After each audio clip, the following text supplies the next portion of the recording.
C'est écrit par Guillaume Evin. Guillaume Evin, c'est un spécialiste du cinéma qui a écrit à peu près une vingtaine de livres sur le cinéma et qui avait fait notamment de très bons 2 ou 3 bouquins sur les James Bond, sur la saga James Bond. Et là, le bouquin est en 3 parties. Une partie où il raconte très succinctement la vie de Robert Redford, qui, rappelons-le, est toujours vivant. C'est encore une des grandes stars avec Clint Eastwood et Gene Hackman qui sont encore vivants. Après, il y a un portfolio qui est sublime. Voilà, voilà, c'est la même, mais il y a des très très belles photos de cet acteur. Et après, en fait, il explore toute la filmographie du bonhomme. Redford, il est né. Alors, c'est un des rares acteurs qui est né à Los Angeles, à côté, juste à côté, à Santa Monica. Et puis, c'est qu'il venait d'une famille assez classique. Il n'était pas du tout voué à embrasser une carrière artistique. Il était plutôt intéressé par le sport, mais malgré tout, il aimait dessiner. Sa mère l'avait appris à dessiner et quand elle meurt à 19 ans, c'est un drame terrible. Il part en France, il part en Europe, il fait l'Italie, il fait l'Europe, il fait l'Espagne. Et puis, il essaye de vivre de son art du dessin et de la peinture. Et puis, en vendant quelques peintures, puisqu'il déprime totalement, il est dans une totale dépression, il revient aux États-Unis grâce à 2 ou 3 peintures qu'il a vendues. Il rencontre une jeune femme d'origine mormone, Lola, avec laquelle il se marie. Et il commence à entrer dans une académie de théâtre.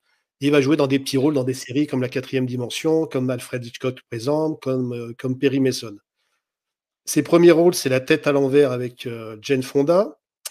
Et en 62, c'est La guerre est aussi une chasse. Et là, dans les acteurs aussi qui jouent dans ce film de guerre un petit peu humoristique, il y a Sidney Pollack, qui à la base était acteur. Ils vont devenir très très potes.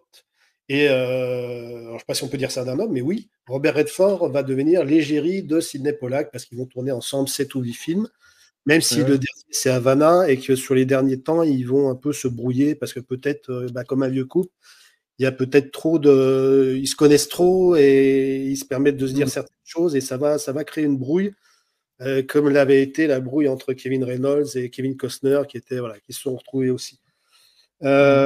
En 1961, Redford, il va acheter un petit lopin de terre dans l'Utah, à flanc d'une colline, à Provo Canyon. Il va acheter ça entre 500 et 600 euros. Donc, ça fait à peu près 5000 euros maintenant. Et petit à petit, il va agrandir, il va acheter des hectares. Je crois qu'il va acheter jusqu'à 1500 hectares. Et il va, on le sait, créer après. Alors, c'est pas lui qui a créé tout à fait. Il va créer le Sundance Institute et après, il va reprendre un festival de films qui a été créé par 3 autres personnes dont j'ai pas les noms. Et il va le transformer en 1985. Oui, il va le transformer il va appeler ça le Sundance Festival et il va promouvoir le cinéma indépendant. Il va vraiment mettre ses deniers perso là-dedans. Et il y a des grands films qui vont sortir, mais ça, on en reparlera tout à l'heure. La carrière de Redford commence, c'est Daisy Clover, c'est un film qui est un excellent film aussi, c'est La poursuite incroyable avec Brando, il joue le rôle d'un évadé où toute la population se retourne contre lui et où le shérif Brando va l'aider à se sauver de ce bourbier. Et ils ont en commun, Brando et Redford, l'amour des Amérindiens. Oui. Non, je disais au revoir à Morgane Perret. D'accord. Salut Morgane. Et après, il accumule les succès, c'est Pieds nus dans le parc avec encore Jane Fonda. Et puis son grand rôle qui va le faire connaître au monde entier, c'est le fameux Butch Cassidy et le Kid. Voilà, en 1969. C'est Paul Newman qui est un petit peu l'instigateur de ce film, qui est un petit peu le patron sur le film, avec bien sûr George Roy Hill. Et Paul Newman, au départ, il a choisi Warren Beatty. Et Warren Beatty ne veut pas jouer dans le film parce qu'il sort, il y a 2 ans en arrière, il a tourné Bonnie and Clyde. Il jouait Clyde Barrow aux côtés de Faye Dunaway, qui jouait Bonnie Parker. Et il dit, ouais, il n'est pas trop chaud pour reprendre le rôle d'un bandit. Voilà, il avait l'impression qu'il va refaire un peu le même film. Et Newman a vu des films il a vu La poursuite impitoyable. Il dit, pourquoi on ne choisirait pas le jeune Redford et tout? Parce qu'ils ont 11 ans d'écart. Newman est l'aîné de Redford de 11 ans. Et ils vont superbement s'entendre sur le tournage de ce film qui est un grand moment. Je crois qu'après, Denis va en reparler. C'est un pur bonheur, ce film, quoi.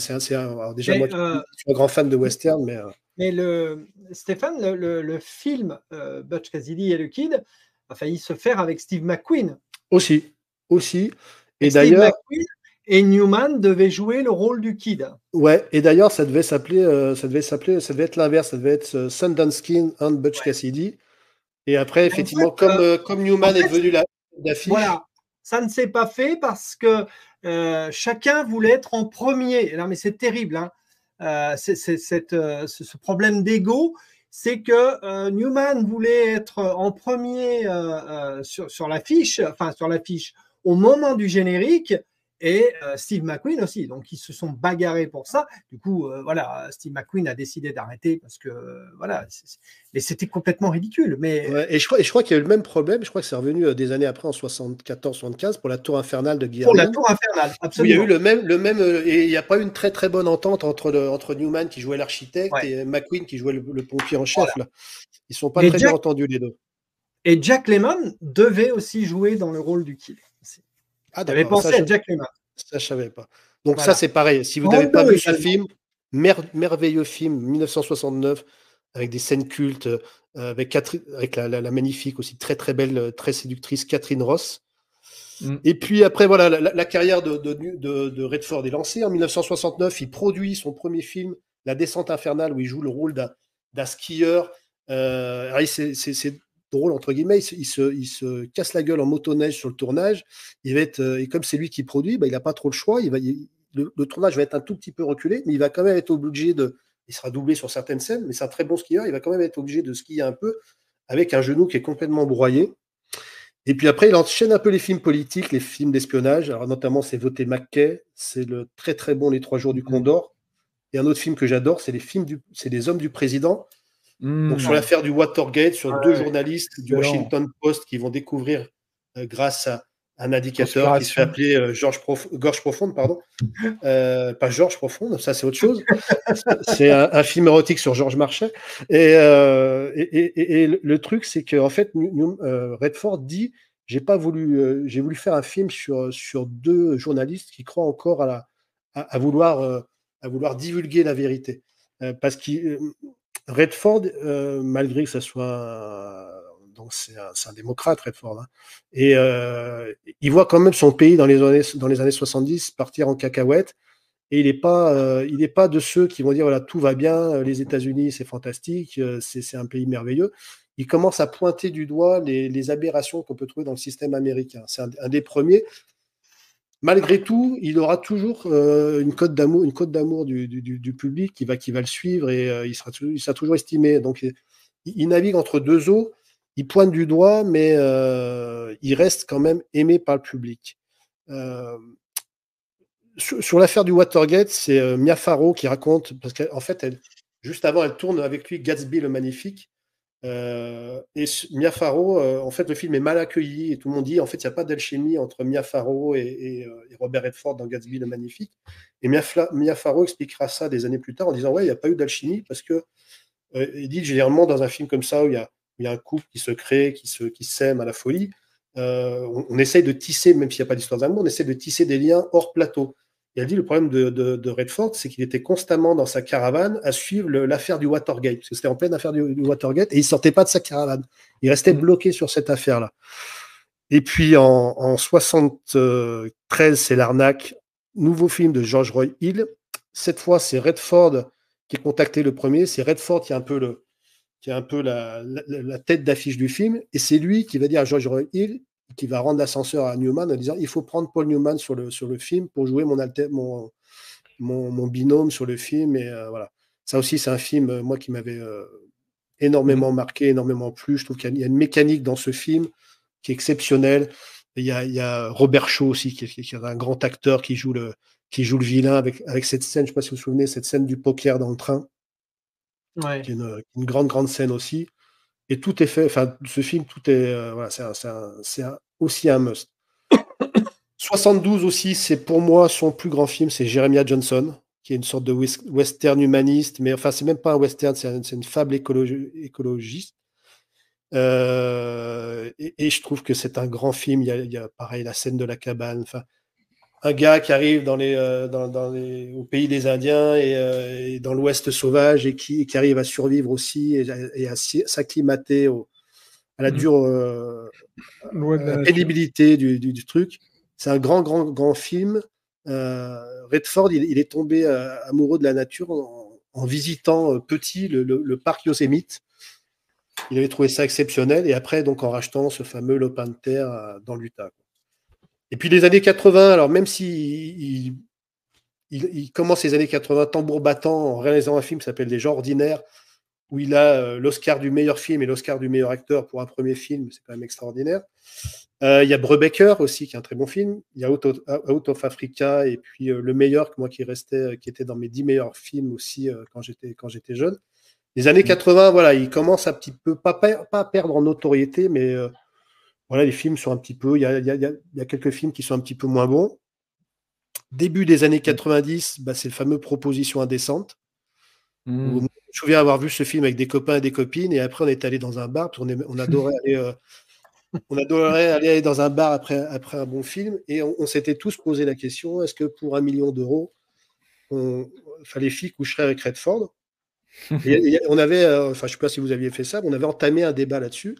Il y en a qui disaient, non, moi, 1 million d'euros, non, je ne coucherai pas avec Redford et tout. Alors que moi, pour 100 euros, je coucherais avec un teckel. Donc, voilà. En fait, le film était quand même sacrément bien fait parce que non seulement c'est. Alors, Woody Harrelson, qui est génial dans ce film, qui joue le rôle forcément du mari jaloux, parce que physiquement, c'est Redford, parce qu'il n'a pas le portefeuille de Robert Redford dans le film, je ne sais plus son nom dans le film. Et quand même, on dit, voilà, on te propose 1 million d'euros pour coucher avec Robert Redford. Voilà. Donc, ça avait suscité un débat. Et puis après, les années 90, c'est la suite de sa trilogie écolo, parce qu'il y avait Milagro dans les années en 85. Il y a eu regardez, Delphine qui couche avec Redford. Mais avec Jean-Noël Redford, son frère, qui est beaucoup moins beau. Peut-être moins maintenant. Il est peut-être moins maintenant, ouais. Et donc, sa trilogie écolo, c'est Milagro, c'est Au milieu coule une rivière. Et c'est un autre film que j'ai vu aussi qui s'appelait L'homme qui murmurait aux oreilles des chevaux, où il y a, j'ai perdu son nom, il y a la jeune Aidez-moi. Actrice anglaise. Qui a une douzaine d'années et qui joue très très bien. Et les années 2000, voilà, ça va commencer un petit peu à chuter parce qu'il y a des. Il y a un film, je ne sais pas si vous avez vu ça, c'est $1 million, exactement, Mario. Ouais. Et mon pote Mario qui est là, $1 million. Les années 2000, c'est Mario avec James Gandolfini. C'est un bid énorme. Pourtant, voilà, Redford et James Gandolfini, qu'on a vu dans Les Sopranos, c'est un bid énorme parce que c'est 2500 entrées en France. Donc, c'est rien. Il y a l'enlèvement. Il y a quand même 2-3 films qui sortent du lot, qui s'appelle All in Lost, où il est en mer. Il joue le rôle d'un skipper en mer. Et puis, un très, très beau film aussi. J'avais lu le bouquin, 3e bouquin, j'ai lu. Donc, c'est fait aujourd'hui. Il s'appelait Nos âmes la nuit, où il joue le rôle d'un veuf qui va rencontrer une veuve dans un petit village américain, de l'Ouest américain, mais dans les années de maintenant. Ils vont tomber amoureux. Ils ont quasiment 80 ans. Ils vont tomber amoureux. C'est une très, très belle histoire d'amour, sans pathos, sans. Voilà. Et c'est tout en finesse, c'est très, très bien ciselé. C'est un très beau film. Je vous le conseille. Malgré tout, Redford, il finit quand même par 2 grands succès. C'est Le Capitaine America. Et puis le deuxième film, alors pas le plus rentable, mais qui a fait le plus d'argent, c'est l'Avengers Endgame.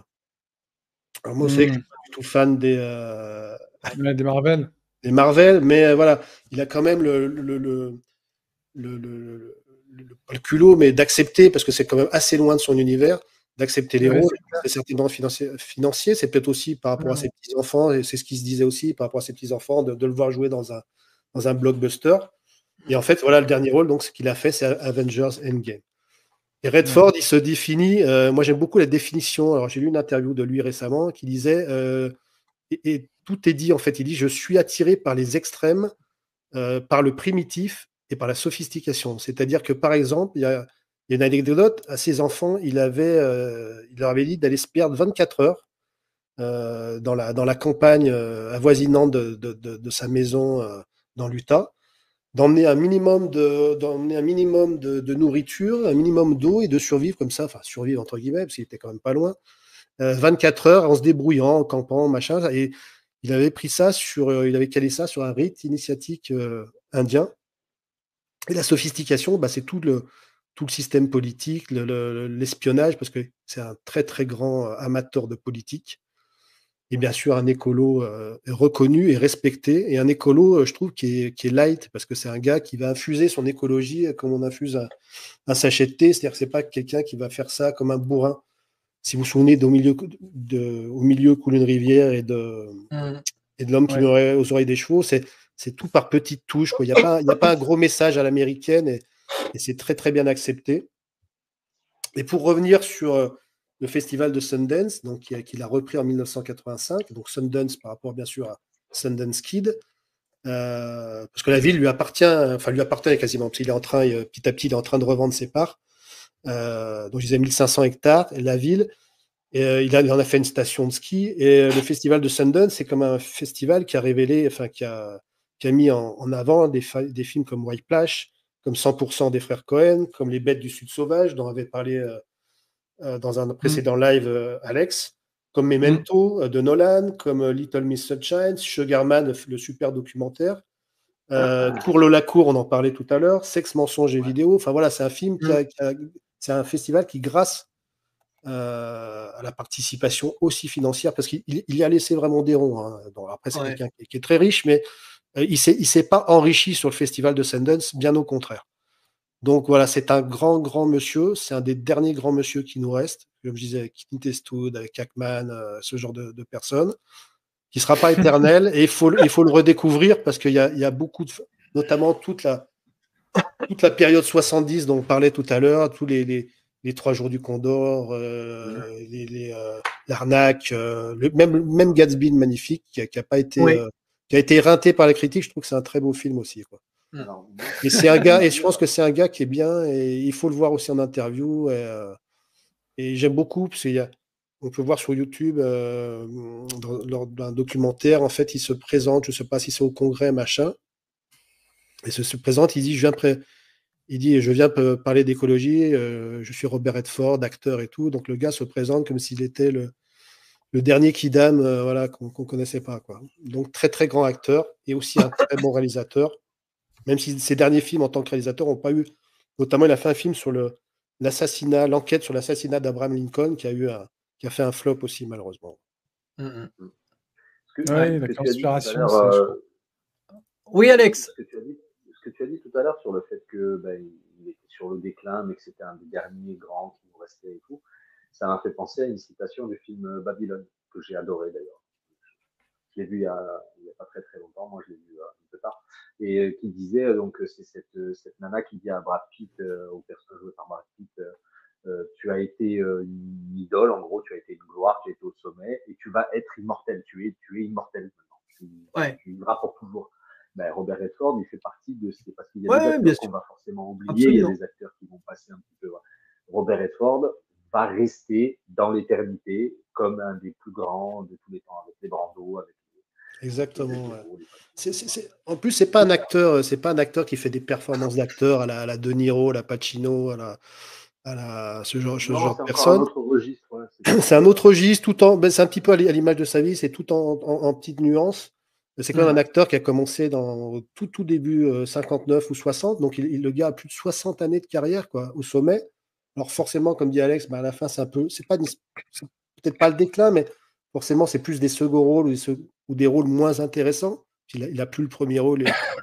Mais il a quand même tenté, il a varié des trucs. Il a fait des films d'aventure où il faisait ses cascades. Il avait joué, alors j'ai plus le titre du film, mais il avait joué un héros de la Première Guerre mondiale aussi, un aviateur. Enfin, il a touché à pas mal de trucs. Et je parlais tout à l'heure du film Le Meilleur, où il joue le rôle d'un grand joueur de baseball qui revient dans un club un petit peu en fin de carrière. Et moi, ce film, je l'avais vu, le film doit dater de 85, j'ai dû le voir en 87 ou 88. Et c'est un film que j'avais vraiment, vraiment adoré, que j'avais mis un peu au panthéon de mes films, même si maintenant, voilà, je l'ai pas revu. Il faudrait que je le revoie. Voilà. Ça mérite d'être vu, mais précipitez-vous sur Butch Cassidy, sur l'arnaque, sur Voté McKay, où il joue il joue le rôle d'un gars qui se présente à la présidence des USA, sur les 3 jours du Condor, sur Brubaker, qui est un film de prison. Ouais, Enfin voilà. sûr. De Stewart Rosenberg, le réalisateur d'Amityville. Château aussi. Récemment, dans les années 2000. Ouais, le dernier château. Le dernier château, un film de prison aussi. Film de prison aussi. Parce que dans les films de prison, ça m'a fait penser à ça. Et je ne savais plus si c'était lui qui jouait dedans. Ouais. Et je ne sais pas si c'est pas. Alors Rosenberg, il avait réalisé donc Brubaker, mais c'est aussi lui qui avait réalisé. Denis en avait parlé. Luc la main froide, qui avec Newman, qui se passe aussi en prison. Mais grand acteur et alors réalisateur peut-être moins, mais grand acteur sur Robert Redford. Moi, je voulais juste te dire, j'adore L'Arnaque de George Royle. Ce film, c'est une régalade au niveau pareil des dialogues, de l'histoire. Et jubilatoire ce film. Ouais. Franchement, c'est L'Arnaque. Si vous voyez pas, c'est un coup monté, mais de dingue dans ce film. Et ils sont tous trop bons dans le film. D'ailleurs, je crois que c'est qui c'est qui lui donne la réplique dans L'Arnaque? Il est connu, putain. Robert Shaw. Robert Shaw. Le marin bourru de Jaws, De Jaws. Et qui a été un des premiers dans Bon baiser de Russie qui jouait l'ennemi de Sean Connery, Et puis surtout, je voudrais quand même parler aussi de son film en tant que réalisateur, Quiz Show. Parce que Quiz Show, c'est un film qui m'a beaucoup marqué, en tout cas dans le film de Redford, parce que ce film dénonce les scandales télévisés des jeux dans les années 50, avec une arnaque aussi monstrueuse, avec un excellent, Ralph Fiennes et John Turturro. Dans le film, il les dirige de main de maître, Redford ici. Et le film est passionnant, je trouve. Cette histoire est incroyable. Exactement. Et c'est pour ça que Redford, c'est quand même un gars beaucoup plus complexe qu'il n'y paraît, sous ses allures de beau gars, beau gosse, un peu gendre idéal, parce qu'il va explorer des tréfonds de la société américaine. Et il y va, alors, il y va pas rouleau compresseur, mais il y va quand même en disant, voilà, il y a des choses qui ne vont pas quand même. Et il est suivi là-dedans, et toujours sans perdre, ce que je disais tout à l'heure, sans perdre sa cote d'amour. Parce que des fois, ce genre d'acteurs, quand ils font ça, qui sont lui, il est très ancré à gauche, Redford. Il est pointé du doigt, il est un petit peu, et lui, ça n'arrivera pas, quoi. Il aura toujours cette aura auprès du public, quoi. Et c'est à ça qu'on voit les grandes stars, quoi. Puis pas de caprice, rien, quoi. Ouais, c'est vrai. Et c'est vrai que Stéphane, quand tu m'avais annoncé que tu voulais parler de Robert Redford, moi, c'est pour ça, je t'ai dit, c'est une très bonne idée. Et moi, je voulais aussi, en parallèle, parler de Butch Cassidy et le Kid, parce que c'est un film qui m'a énormément plu la première fois que je l'ai vu. Et puis, je voulais faire aussi un petit condensé de l'époque, du contexte politique de l'époque, parce que alors, je vais faire plus un hommage qu'une critique sur Butch Cassidy et le Kid, mais ce film est important à plusieurs titres, parce qu'il apportera déjà un vent de fraîcheur au western à papa des années 50 déjà. Et puis nous sommes à la fin des années 60, qui annonce la fin d'une époque bénie par les grands studios, qui eux perdent puissance, influence dans l'industrie du divertissement. En 69, le western n'intéresse plus beaucoup. Il a du mal à se réinventer, surtout depuis l'arrivée de Sergio Leone et son western italien. À l'époque aussi, l'Amérique doit faire face à des mouvements de contestation et de défense des droits et des libertés, alors que le pays, lui, s'embourbe dans une guerre très critiquée, le Vietnam. La jeunesse. 1969, excuse-moi, mais c'est aussi un truc terrible qui va secouer l'Amérique comme jamais, c'est l'assassinat de Sharon Tate. Exactement. La fiancée de la femme de Roman Polanski, qui était enceinte. Absolument. Et assassinée par. Non, mais c'est vrai, tu as raison, mais c'est vraiment une année charnière, 1969. C'est une année hyper importante. Et qui va un petit peu bousculer le phénomène hippie, qui va le remettre à zéro, et qui va faire entamer les années 70 sur le social, sur les grandes questions sociales. Mais parce que aussi, la jeunesse, elle commence à s'affirmer avec sa propre culture. Elle se mobilise contre la guerre, les injustices, avec cette certitude qu'on allait vers un monde meilleur et qu'il fallait se battre pour garder cette idée, avec la conviction qu'on participait à un projet politique, historique. Et puis, bien évidemment, le cinéma américain, lui, va suivre, puisque, encore une fois, le cinéma est politique et il va se nourrir de ces phénomènes sociologiques et culturels. Et c'est grâce ou à cause de ces éléments-là que va naître l'idée du scénariste de Marathon Man et des Hommes du Président, William Goldman, qui, lui, va transposer deux figures mythiques de l'Ouest américain avec les inquiétudes et les préoccupations de la jeunesse américaine des années 60. Et ça donnera un western désenchanté. Et qui a peut-être été l'instigateur des buddy movies aussi. Exactement. Parce que Newman, c'est le gars qui excelle, qui est très le beau parleur. Et puis Redford à côté, c'est le taiseux, et ils forment quand même un duo d'amitié merveilleux. Et au milieu va se greffer Catherine Ross, dont les deux sont plus ou moins amoureux quand même. Hein. Ouais. Et ça va faire un ménage à trois, oui. Ménage à trois, c'est une sorte de Jules et Jim Exactement. En Bolivie en 1895. Quoi. Mais c'est un film aussi qui indique que l'on arrive à la fin d'une époque, à la fin de l'insouciance, et qu'il va falloir se heurter à la dure réalité. Et avec Butch Cassidy et le Kid, nous sommes entre la nostalgie d'un monde perdu et les promesses d'un avenir à réinventer. Voilà. Voilà. Vous êtes deux. Alex là également. Vous êtes au moins deux à l'avoir acheté, c'est bien. Voilà, c'est déjà pas mal. Mais l'édition que j'ai est très belle parce qu'il y a un petit bouquin. Ouais, magnifique. Voilà. Et très très bien. Et puis encore une fois, petit clin d'œil à Samir pour l'autre fois. Il y a un commentaire audio. J'ai beaucoup pris d'éléments là-dedans dans le commentaire audio parce que c'est incroyable. C'est une mine d'informations. Voilà. Et donc, je disais, oui, donc ces deux personnages qui deviendront obsolètes dans un monde en perpétuelle évolution, qui se moquent carrément d'eux. D'ailleurs, c'est flagrant dans la première scène, puisque Butch Cassidy s'inquiète de voir de nouvelles banques avec des coffres-forts de plus en plus sécurisés. C'est l'arrivée de la bicyclette. Cette modernité qui va les croquer, tout comme l'arrivée de l'automobile. On le verra aussi dans le western crépusculaire de Peckinpah, La Horde Sauvage, réalisé la même année. Énorme. Il y a une scène hilarante quand ils attaquent un train où Newman dit à Redford qu'il n'a pas, la dernière fois, qu'il n'a pas assez chargé en dynamite. Et là ils se font exploser. Et Redford dit là j'ai bien, enfin les mecs ils prennent un vol de 10 mètres. Il dit et là j'ai bien chargé là ou pas là. Voilà, en plus c'est rempli d'humour quoi. Jusqu'à la scène finale. Exactement. Qui est quand même remplie d'humour. C'est une fuite en avant. C'est une fuite en avant. Alors bien sûr l'aventure est moustillante, le tout avec une légèreté, une mélancolie, et c'est ce que j'aime beaucoup dans ce film là.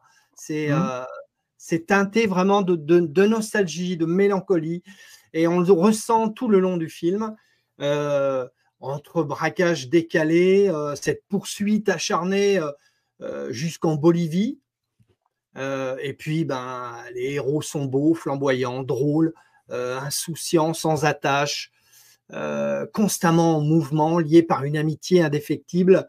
Ils forment, on le disait tout à l'heure, un ménage à trois avec la superbe Catherine Ross. Mais ça ne gâche pas leur amitié. Et que je trouve extrêmement touchante dans le film.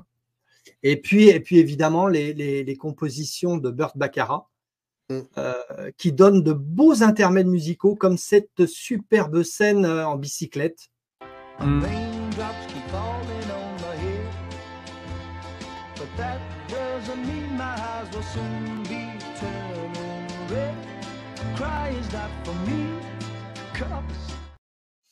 Alors c'est culte, voilà, vraiment.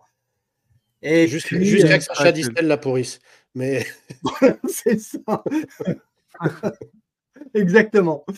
Et puis les fusillades. Et pour la petite Oui. histoire, début des années 80, Richard Lester, il réalise un film qui s'appelle Les joyeux débuts de Butch Cassidy et le Kid. Ouais, Et en plus, avec c'est un Tom film à voir Berenger. avec Tom Berenger ou Béranger, Ouais. je sais pas comment on dit, qui joue Butch Cassidy, et William Catt qu'on avait vu dans Carrie, qui était un peu le playboy dans Carrie, Ouais. qui joue le rôle de Redford. Et je trouve, alors le film est nettement en dessous, hein, je l'avais vu une fois. Oui, Mais par contre, ce qui est hyper intéressant, c'est de voir comme la ressemblance avec avec Redford et avec Newman. c'est C'est ça. un film Ouais. plutôt sympa quand même. Oui, oui, qui se laisse regarder, mais voilà, voyez celui-ci, vraiment, parce que voilà. Et je disais donc, oui, il y a alors les fusillades mémorables, et puis ces scènes plus intimes, comme celle qu'on vient de voir aussi. Et ça, c'est tout le talent de mise en scène du réalisateur, George Roy Hill, Ouais. qui, effectivement, comme l'a dit Stéphane, qui reformera ce duo 4 ans plus tard dans L'Arnaque. L'arnaque, oui. Et puis, voilà. Et moi, ce film-là, Butch Cassidy, c'est. Alors, le film s'ouvre et se ferme sur On des sent que tu tons. l'adores. Ouais, ah ouais, non, mais vraiment, c'est vraiment On mon sent film. vraiment. Ouais. Mais ce film, oui, parce que je l'ai encore revu justement quand j'ai su qu'on allait parler de Robert Redford. J'ai sauté sur l'occasion et je l'ai revu et j'ai réécouté le commentaire audio. Et on voit le film s'ouvre et se ferme sur des tons sépia. Le film se ferme avec ce putain de plan final qui fige dans le temps. Voilà, il fige dans le temps, dans l'histoire, ces deux bandits romantiques qui resteront, en tout cas gravés dans ma mémoire, comme des perdants magnifiques. Ouais, c'est vrai. Et jusqu'au bout, leur amitié, elle est consolidée par cette scène finale, voilà. en plus, quoi. Où ils se concertent en disant qu'est-ce qu'on fait. Exactement. C'est peut-être pas spolié, mais et puis ils sortent sous les criblés de balles, quoi. Et moi, à chaque fois, ce plan final, il m'émeut parce que j'aurais aimé continuer l'aventure avec eux. Voilà. Et en tout cas, c'est le genre de film qui, au générique de fin, moi, me rend nostalgique parce que j'ai vécu une belle aventure au milieu des paysages magnifiques, avec des personnages attachants, mais aussi parce que c'est un film de mon enfance. Mais c'est tout le contexte d'une époque, les années 70, cette insouciance, cette liberté, justement. Est-ce que je trouve qui est pardon, vas-y Pascal, pardon. Non, je voulais juste te dire que quand je pense à ces deux grands bandits, je pense aussi à un autre film de grands bandits qui est Bonnie and Clyde, et qui a une fin absolument pareille. Je revois la fin de Bonnie and Clyde qui est pareil parce que ils se jettent à corps perdu alors qu'ils savent qu'ils sont perdus, quoi, justement. Alors, sauf Mais que la différence entre les deux scènes, c'est que Bonnie and Clyde, c'est totalement désenchanté, parce qu'on les voit, pour l'époque, c'était très gore, hein, on les voit criblés de balles. Eux, on les voit pas. Parce que justement, dans Butch Cassidy, il y a ce côté un peu plus optimiste, parce qu'ils sortent, on sait forcément qu'ils vont se faire tuer, et ils sont figés. Ouais. On les voit pas se faire tuer, Enfin, on les voit pas vraiment mourir. Bonnie and Clyde, on les voit se faire cribler, quoi. Oui. Ah ouais, c'est très violent. Je crois que la censure, puis il y avait encore le code Hays à l'époque, je crois que la censure avait été très. Même si c'était passé quand même, il y avait eu des gros débats pour savoir si ça passait ou pas. Et comme on était à la fin des années, on était en 67, c'est plus ou moins passé, mais c'était très très violent pour l'époque. Exactement. Et donc, voilà, Paul Newman, Robert Redford, il ne faut pas oublier que dans ces années-là, Ross. Et voilà. Mais surtout ces deux acteurs, parce que dans ces années-là, c'était le caviar du cinéma américain. Et on en parlait avec Stéphane, il représentait la virilité, la beauté, la cool attitude. C'est ça. Avec McQueen, à la différence d'un Steve McQueen qui, lui, avait la cool attitude, même si on connaît un petit peu maintenant sa vie privée, il n'était pas si cool que ça. Il n'est pas si gentil que ça avec les femmes. Ouais. Mais il avait ce côté beaucoup plus sauvage, Steve McQueen. Alors qu'un Robert Redford, c'était quand même tout en retenue, c'était très sobre, son jeu était très sobre. Et il y a une interview récente de Jane Fonda qui est lors d'une conférence de presse avec Robert Redford, donc pour Nos âmes la nuit, donc c'est un film où qu'ils ont tourné, ils avaient à peu près 80 ans. Ils sont encore très beaux tous les deux, parce que Jane Fonda, c'est restée une très belle femme. Exactement. Et où Jane Fonda se dit de Redford qu'ils ne se rend. C'est là où on voit la classe du mec. Elle dit il ne se rend pas compte du potentiel de séduction qu'il a. Quoi. Ouais. Et le gars est tout emprunté, un peu rouge, tu vois, un peu rouge de confusion. C'est ça. Alors que McQueen, même si c'est un acteur que j'adore, on sait qu'avec sa compagne dont j'ai perdu le nom, l'actrice. Ali McGraw. Ali McGraw, certainement avec les autres, c'était un gars qui n'était pas très gentil avec les femmes quand même. Quoi. Ouais. Donc il tombe un peu de son piédestal, alors que Redford, voilà, les attitudes qu'il a dans ses films, il les a dans la vie. Si tu veux, un Steve McQueen, quand il jouait, on arrive à le voir, et je l'ai vu encore dans la canonnière du Yancey, on voit, on voit ce côté animal où il se contient tout le temps.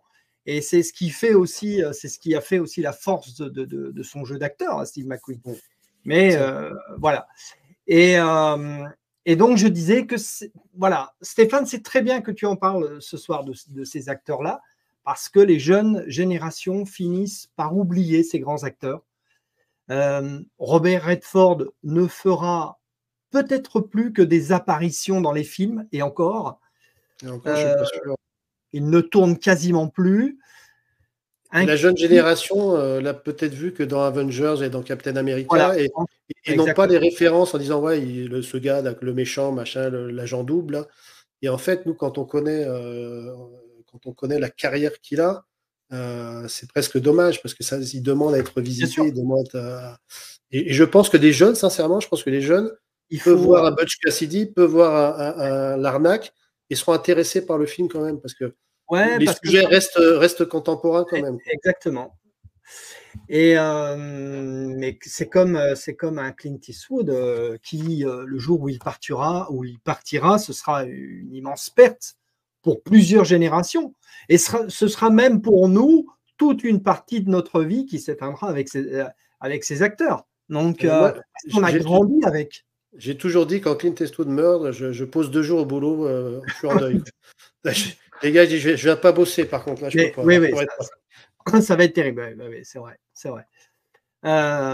Et puis donc, toi, tu parlais, Stéphane, aussi des débuts de Robert Redford. Dans Butch Cassidy le Kid, il ne faut pas oublier que la production ne voulait pas de Redford parce qu'il était considéré comme un acteur un peu de seconde zone, puisqu'il avait fait des films qui avaient moyennement marché. C'est vraiment le réalisateur et Paul Newman qui vont l'imposer à la production.